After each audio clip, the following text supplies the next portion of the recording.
തീരുമാനമെടുക്കാത്തതിൽ ഗവർണർക്കെതിരെ നൽകിയ ഹർജികൾ പിൻവലിക്കാൻ കേരളം.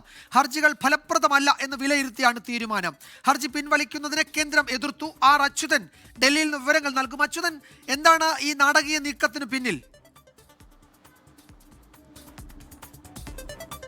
വിജയകുമാർ, ഈ ബില്ലുകൾ ഒപ്പിടാൻ ഗവർണർമാർക്ക് സമയപരിധി നിശ്ചയിക്കണമെന്ന് ആവശ്യപ്പെട്ടുകൊണ്ടാണ് കേരളം ഈ സുപ്രീം കോടതിയിൽ ഈ ഹർജി നൽകുന്നത്. നിലവിൽ ഈ ഹർജി പിൻവലിക്കാനൊരു നീക്കത്തിലേക്ക് കേരളം കടന്നിരിക്കുന്നു. അതായത് ഈ ഹർജികൾ അപ്രസക്തമാണ്. നിലവിൽ ഗവർണറുടെ മുൻപിൽ ബില്ലുകളില്ല എന്ന് നിരീക്ഷിച്ചുകൊണ്ടാണ് ഈ ഹർജി പിൻവലിക്കാനായി ഇപ്പോൾ കേരളം ഒരുങ്ങുന്നത്. എന്നാൽ ഈ ഹർജി പിൻവലിക്കുന്നതിനെ കേന്ദ്ര സർക്കാർ എതിർക്കുകയാണ് സുപ്രീം കോടതിയിൽ ചെയ്തത്. അത് ചൂണ്ടിക്കാട്ടിയത് ഇവ ഭരണഘടനാപരമായ പ്രശ്നങ്ങളാണ്. ഇത്തരത്തിൽ നിസ്സാരമായി ഹർജികൾ ഫയൽ ചെയ്യാനും പിൻവലിക്കുവാനും കഴിയില്ല എന്നാണ് സോളിസിറ്റർ ജനറൽ ഈ ഹർജി പിൻവലിക്കുന്ന നടപടിയെ എതിർത്തുകൊണ്ട് രംഗത്തെത്തിയത്.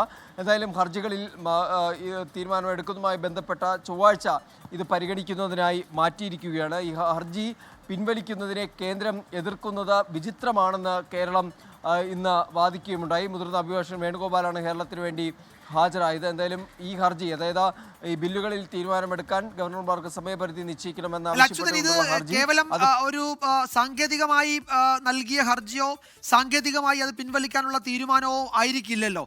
ഇത് എല്ലാ സംസ്ഥാനങ്ങൾക്കും ബാധകമായ ഒരു ഉത്തരവ് ഒക്കെ ഉണ്ടാകണം. ആ നിലയിൽ ഒരു നിയമ പോരാട്ടം എന്ന നിലയിലാണല്ലോ കേരളം ഈ വിഷയം സുപ്രീം കോടതിയിലേക്ക് എത്തിക്കുകയും വിശദമായ വാദത്തിന് തയ്യാറെടുക്കുകയും ഒക്കെ ചെയ്തൊരു ഏറ്റവും മുതിർന്ന ഒരു അഭിഭാഷകനെ തന്നെ അതിന് ചുമതല ഏൽപ്പിക്കുകയും ഒക്കെ ചെയ്തത്. പെട്ടെന്ന് നാടകീയമായി അത് പിൻവലിക്കുമ്പോൾ ഒരു അസ്വാഭാവികത ഇല്ലേ?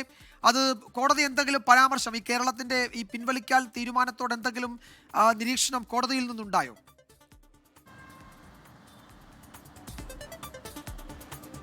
വിജയകുമാർ, ഇത് കഴിഞ്ഞ തവണ ഈ ഹർജി പരിഗണിക്കുന്ന ഘട്ടത്തിൽ കേരളം ചൂണ്ടിക്കാട്ടിയത് ഈ തമിഴ്നാട് കേസുമായി ബന്ധപ്പെട്ട വിധി അത് ഈ കേസിൽ ബാധകമാണെന്നും ഈ സമയപരിധി, അതായത് ഇതുമായി ബന്ധപ്പെട്ടിട്ടുള്ള സമയക്രമം അത് തന്നെയാണ് ഈ കേസിലെ പ്രശ്നമെന്നും ഉൾപ്പെടെയുള്ള കാര്യങ്ങൾ കേരളം ചൂണ്ടിക്കാട്ടിയിരുന്നു. എന്നാൽ നിലവിലിപ്പോൾ കേരളം പറയുന്നത് ഈ ഹർജികൾ നിലവിൽ അപ്രസക്തമാണ്. ഇതിൽ ചില ഈ പറഞ്ഞ കാര്യങ്ങളിൽ ചില പ്രശ്നങ്ങളുണ്ട് എന്ന കാര്യങ്ങൾ, അതായത് ഈ നിലവിൽ ഈ ബില്ലുകൾ ഇപ്പോൾ ഗവർണറുടെ പരിഗണനയിൽ ഇല്ല എന്നടക്കമുള്ള കാര്യങ്ങൾ ഇതുമായി ബന്ധപ്പെട്ട് ചൂണ്ടിക്കാട്ടുകയുണ്ടായി. അതിൻ്റെ അടിസ്ഥാനത്തിൽ കൂടിയാണ് ഈ ഹർജികൾ അപ്രസക്തമെന്ന് ചൂണ്ടിക്കാട്ടിക്കൊണ്ട് ഇത് പിൻവലിക്കാനായി കേരള സർക്കാർ ഇപ്പോൾ ഒരുങ്ങുന്നത്. പക്ഷേ ഇതിനെ ശക്തമായി എതിർക്കുകയാണ് കേന്ദ്ര സർക്കാർ ചെയ്തത്. അതായത് ഇത്തരത്തിൽ നിസ്സാരമായി ഇത്തരം ഭരണഘടനാപരമായ വിഷയങ്ങളിൽ നിസ്സാരമായ ഹർജികൾ ഫയൽ ചെയ്യാനും പിൻവലിക്കുവാനും കഴിയില്ല എന്ന് കേന്ദ്ര സർക്കാർ ഇതിനെ എതിർത്തുകൊണ്ട് കോടതിയെ അറിയിക്കുകയുണ്ടായി.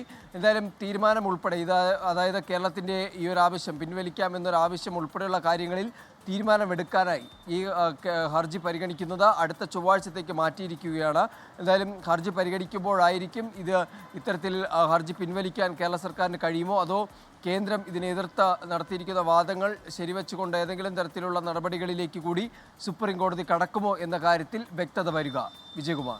യെസ്, കഴിഞ്ഞ സിറ്റിംഗിൽ തമിഴ്നാടിൻ്റെ കേസിലെ ഉത്തരവ് കേരളത്തിനും ബാധകമാണ് എന്ന് കേരളം കോടതിയിൽ വാദിച്ചിരുന്നു.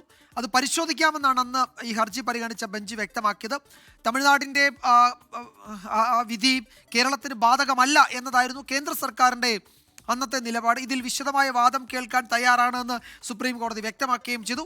അതിന് തൊട്ടു പിന്നാലെ ഇന്ന് ഹർജി പരിഗണിക്കുന്ന ഘട്ടത്തിലാണ് ഇത് പിൻവലിക്കാനുള്ള തീരുമാനം സംസ്ഥാന സർക്കാർ സുപ്രീം കോടതിയിൽ അറിയിക്കുന്ന. ആ ഘട്ടത്തിൽ കേന്ദ്രം അതിനെ എതിർക്കുന്നു. അങ്ങനെ എപ്പോഴെങ്കിലും ഈ നിലയിൽ ഭരണഘടനാ സ്വഭാവമുള്ള ഹർജികൾ നൽകുകയും പിന്നീട് പിൻവലിക്കുകയും ചെയ്യുന്നത് എളുപ്പമല്ല. അത് ഗൗരവമുള്ള വിഷയമാണ്.